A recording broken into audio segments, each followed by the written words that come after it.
fostering deeper relationships, influencing behavior change, developing resilience.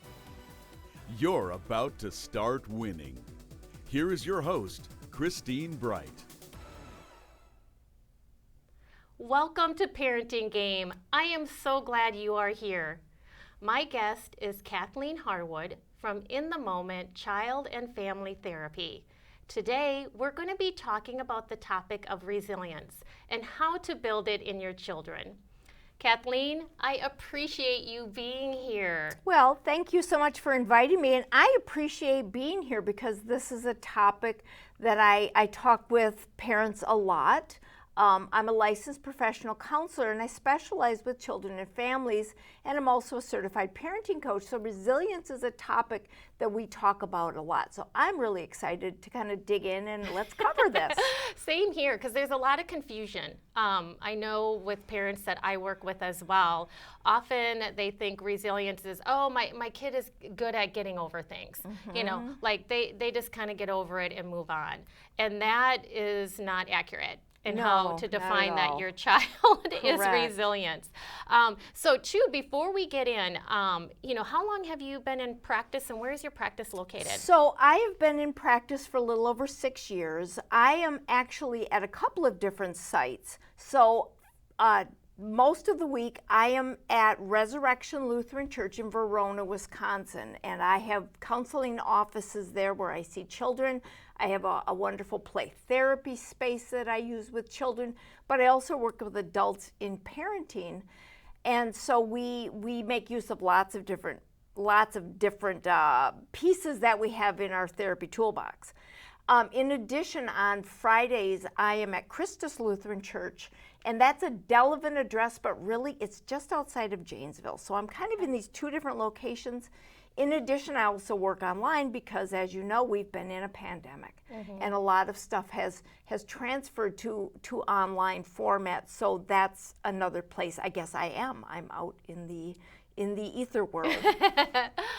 So resilience. Yes. So we need to define what this actually is so parents know how to foster that in our children.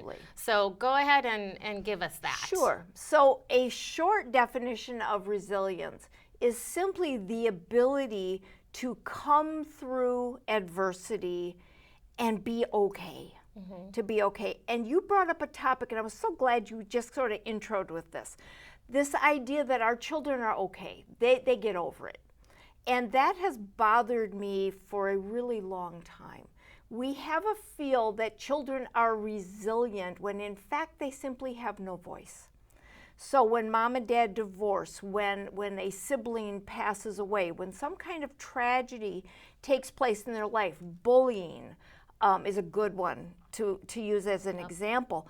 We go, well, they're kids, they get over it, they're fine. And the fact of the matter is they don't. Absolutely. They don't. They need help. And they are not resilient. They simply don't have a choice. They don't have a voice. And often then we see that come out in behaviors and we say, well, what's wrong with this kid?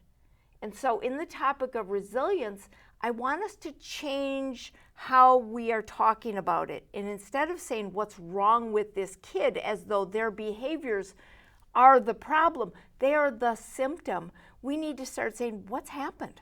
Absolutely. What's happened to this kid? Absolutely. And so resilience, true resilience, is something we have to help our kids to gain. And it isn't, sometimes parents feel, my kid either has it or doesn't.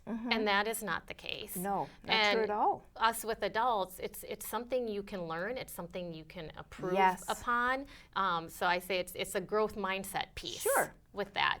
And I like what you said, too, using those words, like what has happened to this kid. In the coaching that I do, one of the biggest language pieces that I, teach my parents is going to your kids and saying, help me understand what was going on with this or that.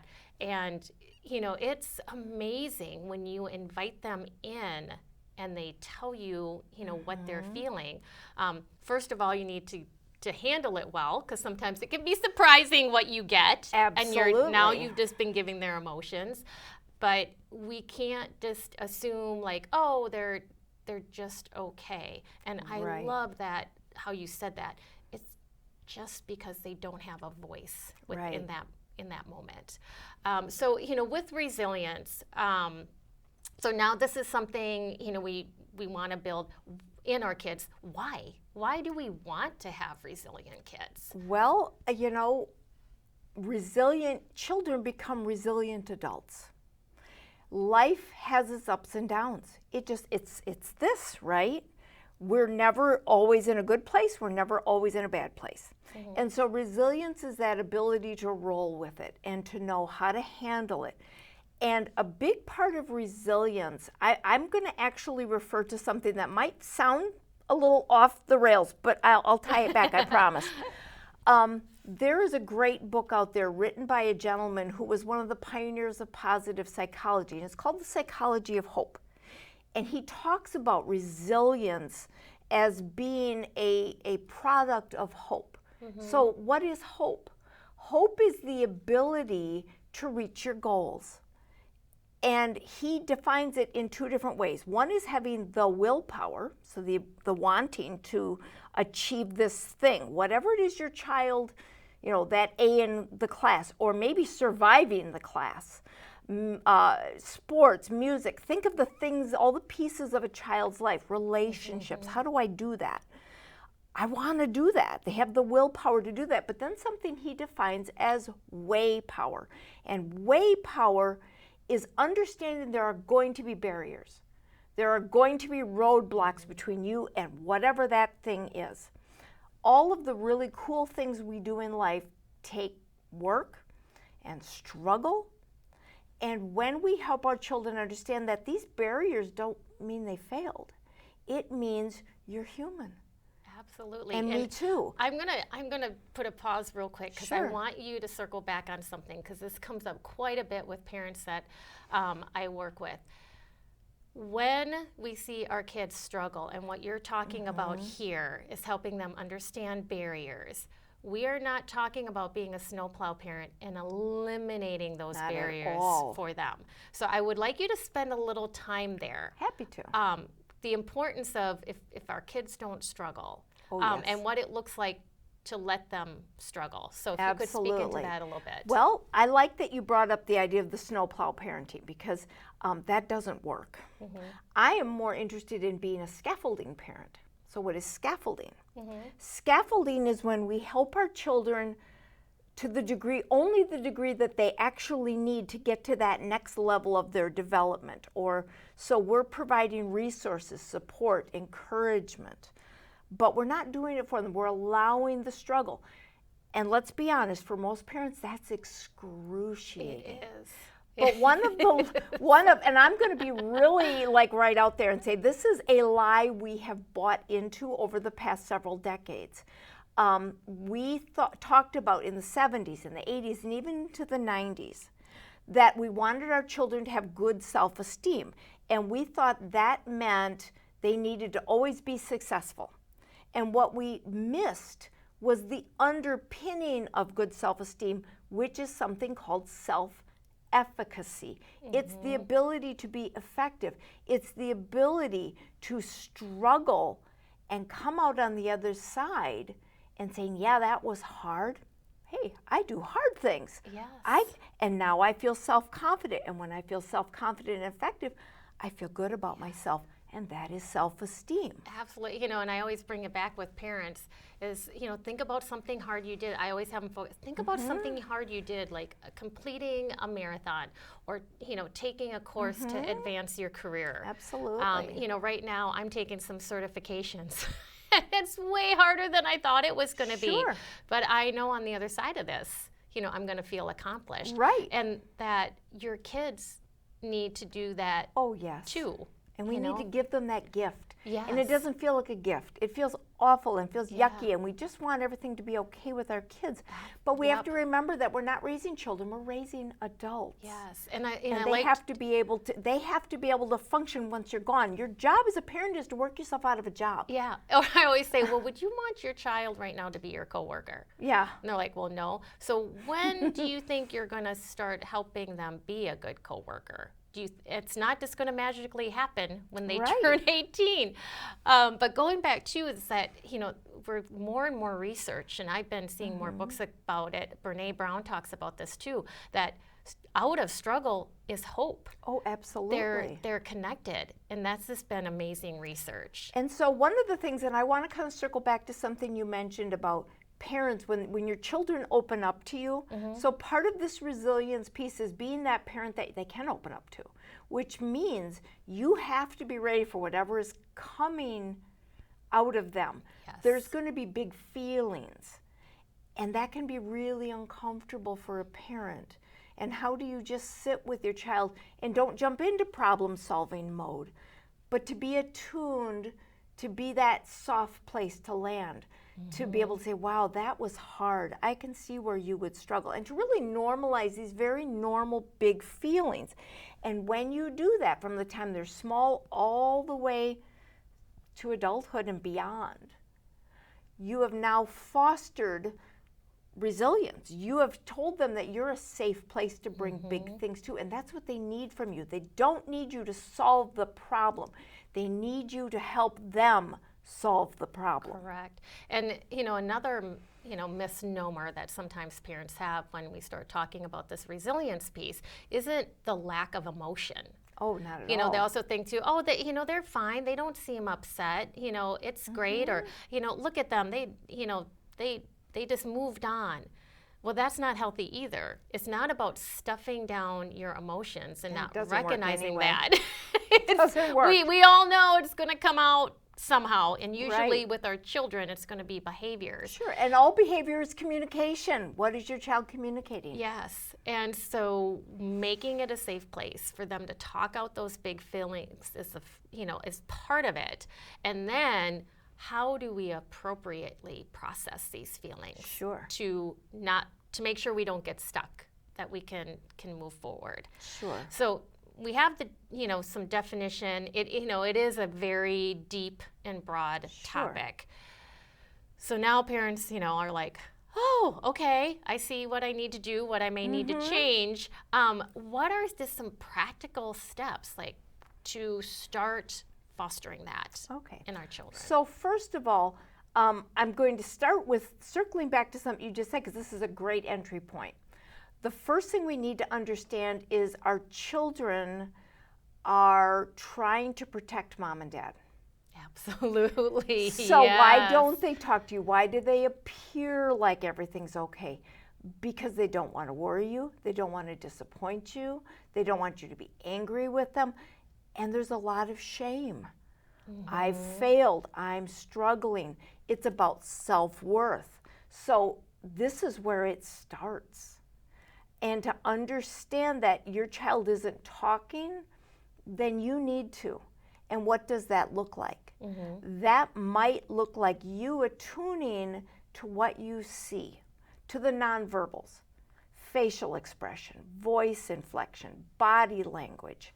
Your child seems out of sorts. There's something going on. Trust your gut. 99% of the time, parents know. Something's they up. know. So trust that. And you can say to your child, hey, it seems like something's going on. And if they won't talk about it, which I face all the time in therapy, when I'm sitting there with the 13-year-old, the last thing she wants to do is spill her guts to me. But I can say, well, here, I noticed this, and I see that. And do you want to talk about that? And sometimes I will name it. She can't or he can't, but I can. And I can say, you seem really disappointed. You seem really sad. This seems frustrating for you. And I just name it. And naming it is super powerful.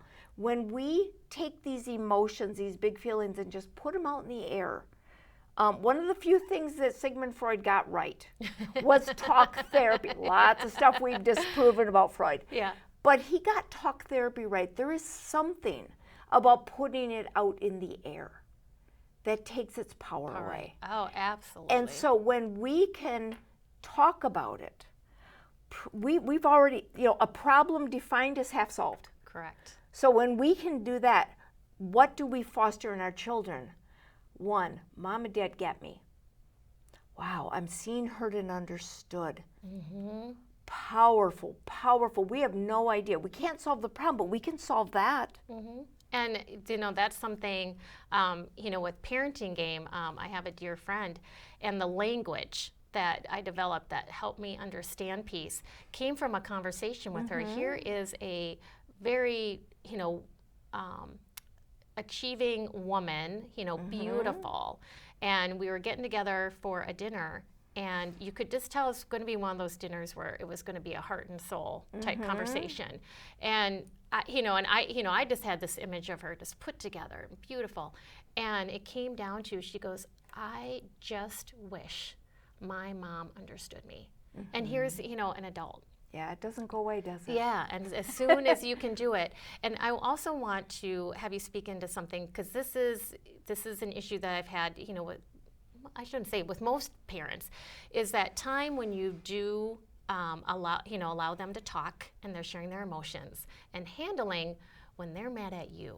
Oh, yes. And that is, is a difficult.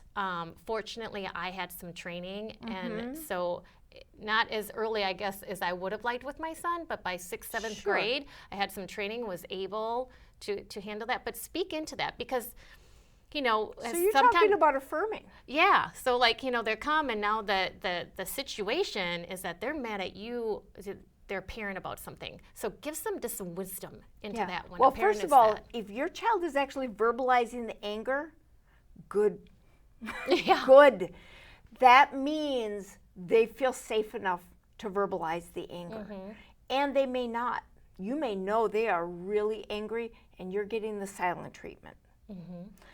I'm going to say something to parents that I think a lot of parents are afraid of, but own it. Just own it. Even if you think they're wrong, even if you disagree with them, you didn't let me have the $250 sneakers, and you have ruined my life because all of my friends have one, and I am so angry with you. And in your mind, you're going, how ludicrous is this? Yes. In their world, that's huge. And so we have to remember their developmental stages. The 4-year-old who is arguing with you about wanting to wear their sandals when it's 20 below out seems ludicrous to us. It's a big deal to them. Yeah. And so we simply have to be able to understand that they're not adults, and they don't know what they don't know. And so if they're expressing anger, allow it. It has to be respectful, and you can model that, because you have to be the calmer brain. The calmer brain has the ability to calm the more excitable brain. You have to be the grown-up, and our kids can trigger us. They're yelling and screaming, and our defenses go up. Our fight, flight, or freeze kicks in. Yes. Right? We can get triggered by our kids. So we have to kind of recognize what's going on and be the adult in the room and say, I get that you're angry. And that's the key, is separating it. Agreeing with their emotion that they are showing absolutely. Doesn't mean you're agreeing with the behavior or what needs to be changed. Right. You're just respecting them as a person and their emotion. Yeah. And you get to feel what you feel. Yeah, and it's like, talk about a good step into de-escalation. We could, that's a whole nother conversation. But yes, so I always want to clarify that with parents and share that, when you agree with their emotion and you hold their emotion, does not mean you're agreeing with the behavior or, the opinion, the outlook. Yep. So keep those separate, but it's really important to hold that. Another really important piece in this conversation is, as tempting as it might be, don't make it about you. Don't make it about you. It is perfectly okay to say, when I was in the 3rd grade, there was this girl who used to pick on me. I know how you feel. But don't launch into your 3rd grade saga. at that moment, because now you have just said, this isn't about you. Oh yeah, this is all about me. Well, even as adults too, I always, tell parents, I say, just think about it with a friend. When a friend does that to you, it's deflating. Yuck. So just take you a feel moment. very invalidated at that moment. Yes, the invalidation piece. And so our kids, when I parent coach, I teach parenting skills, but they're really relational skills. Mm-hmm. They work with anybody. And so we're not motivated by somebody else's story. Although it is normalizing to hear, hey, mom is successful, dad's successful, mom has relationships with friends and does all these things, and she experienced this. So it is normal that this can happen, but my situation is not your situation. And so they need that place to talk. They need that place to say, this is super hard, and for us to minimize it and say, yeah, well, all girls go through that, or all boys go through that, or, oh hey, you don't even know, someday, blah, blah, blah.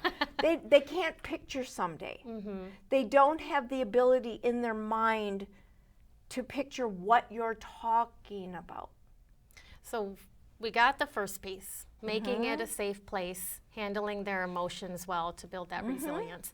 What's the next step? Well, the next step then is to help them, now that you've got their ear, right? And that's huge. That's a huge piece of it. Now you can ask them, do you want help solving this problem? Boy. Do you want help? Do you want to just, are you looking to handle this? Just know I'm there. So one of the things that I've tried very hard to do, I have 3 adult children. I have 3 daughters. And I learned as I became the parent of adult children that my role was done. My time to tell them what to do was over. And I found very quickly that one of the best ways for me to maintain both my relationship and, to be honest with you, my influence, because I didn't want to give up my influence, that's built on a relational piece. With every interaction, we are either pulling our children towards us or pushing them away. We have to decide how we want that to be. If we are relational, we now have the ability to speak into their lives. My oldest daughter is almost 40 now. I'm still in that role because I have come to them and said, I have thoughts about X, X, and X, whatever the situation is. If you would like to hear it, I'd be happy to share it. And they know it's okay to go, you know what, Mom, no, I've got this, but thanks. And because they know they don't have to accept my advice, they come for my advice. And, that empowering piece, that's what resilience is, empowering our kids and allowing them, to say yes or no. And also keeping in mind, they may say, nope, I got this. If you're talking about your younger ones, your grade school ones, and then also be aware that they may come back to you. You want them to. Yeah, and say, nope, I tried to handle it. Not working. and there's no shame around that. That is the big piece here. And you mentioned Brené Brown, and she talks about the difference between guilt and shame. Guilt is a positive emotion. It makes us want to change things. It makes us apologize. It makes us do damage control. Shame is I am bad. Yes. And it just sucks you into the pit of hell. It has no redeeming qualities whatsoever. We don't want our kids in a place of shame. And if they're in a place of shame, they're not talking. And they're not telling us what's really going on. So we don't want to accidentally even shame our kids. So they need to know, hey, if you need to come back, totally wonderful. I am here for you. And isn't that what we, again, I just say put it in the adult realm. How good that feels when we have friends like that. Right. Or family. Well, and another piece for our children is to understand, and so few people understand this piece, unconditional love only exists in a healthy way in one relationship, and that is from parent to child. It is never from child to parent. It is not between spouses. It does not exist in a healthy way in any other relationship. Wow, that's powerful. Parents are to be the unconditional piece. Absolutely. Our kids are not here to fill us up. Yes. We are here to breathe life into their world. Yeah. That's our role as a parent. And when we do that, and our children know they don't have to measure up and they're still lovable. Yes. So we got two pieces there. Open communication, then asking them, do you want our help or do you want to solve it ourselves? Any other piece that will be helpful for parents? Yes, there is one piece that I was very specifically wanted to add, and it kind of goes back to your comment about being the snowplow parent. So we use an analogy in therapy that not everybody knows. It's the orchid and dandelion analogy. So I just want to share that piece because I think this might help. If you don't understand what a snowplow parent is, you'll get this one. Yeah. Okay, so and I'm going to have you talk fast because we're wrapping up, but this is a great analogy, so I do want to get it in. So the orchid is a beautiful flower, exotic, expensive. We love them, and they are very precise in what they need. It's hard for me to grow an orchid. However, we admire them, we love them. But the lowly dandelion is a super resilient flower. I think they're flowers. I'm sorry, I know they're weeds. And they can grow anywhere, where there's too much soil, not enough soil, too much rain, not enough rain. They grow between the cracks of sidewalk. They hang in there under the Wisconsin winter snows. You can't really kill a dandelion. We want our kids to be dandelions, not orchids. Orchids are beautiful, but so are dandelions, and they're tough. Yes. And that's what we're trying to do, is we're trying to equip our kids for the real world. And you're an adult, you know that the real world is kind of a nasty place sometimes. It is so much better if our kids learn that from someone who loves them. Well, and it's the difference between reputation and character. Absolutely. You know, when we get that, like that orchid, it's like from the outside, you know, our reputation is sound, but if us as parents are fixing everything so that reputation's in peace, they don't have the character. And I also think too, when you first shared that with me, you know, there's always that stick propping up the orchid. Isn't it though? I mean, it's beautiful, but you take that stick away and it's just gonna, or if it doesn't get exactly what it needs, it dies. Yes. It just dies. That is not how we want our kids to be. We want our kids to be self-reliant without us. Yeah, that's without the a goal. prop up. So that is just a great, vivid wrap up to this. Yes. You know, to think about, like, I want my kids to be able to handle whatever comes their way. Yep. I don't want to be the one having to prop them up, or then that becoming their spouse. Unless you're planning to live forever. Yeah. Then, okay, go ahead. But if you're expecting someday for your children to stand on their own, this is a necessary piece, and childhood is where they get that piece. They have 18 years to be a child. Yes. That's it. So this is our time to work with them. Absolutely. Kathleen, so much great information. I really appreciate you being here. Absolutely. And I just thank you guys for tuning in. And remember, time invested in a child is never wasted. Thank you for watching The Parenting Game. All episodes of The Parenting Game are available on demand at sunprairiemediacenter.com.